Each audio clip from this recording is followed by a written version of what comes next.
Ukisoma kuanzia mstari wa 6 hadi mstari wa 19.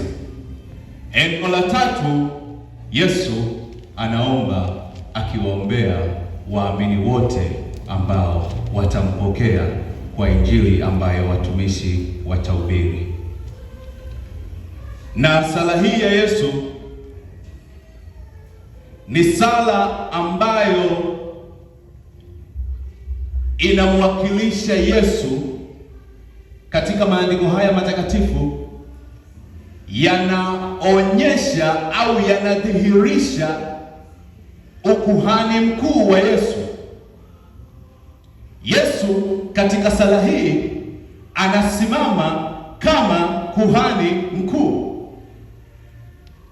Ukisoma katika Zaburi ile ya 110, Daudi alikuwa anasema pale, Yesu anafananishwa na Melkizedeki, ukuhani mkuu. Kwa hiyo sala hii inahusishwa na unabii ambao ulitabiriwa katika Agano la Kale.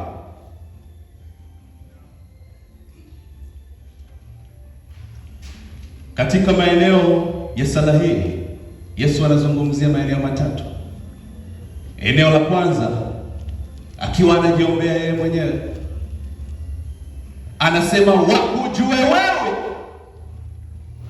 Mungu wa pekee na wa kweli, kwa sababu uzima wa milele ndio huu,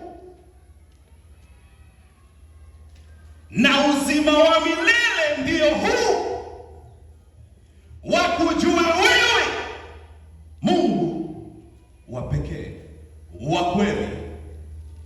Kwa sababu gani Yesu anazungumza maandiko haya matakatifu? Wengi tumesikia habari za kumjua Mungu.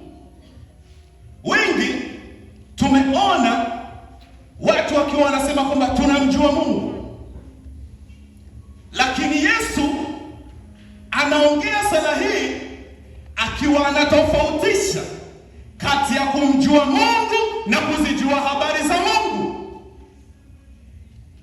Sasa tutakwenda kuangalia sababu ambazo zinamfanya Yesu atuambie kwa nini anaomba watu hawa wamjue Mungu wakati aliwafundisha kumjua Mungu.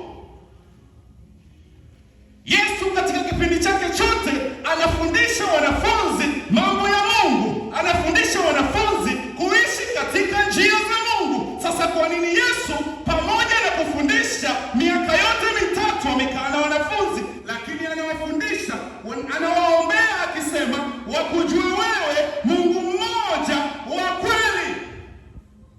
Zipo sababu. Sababu ya kwanza, naomba kwa wale wanaoandika, na wewe ambaye Mungu amekujalia utaandika katika kinywa cha moyo wako.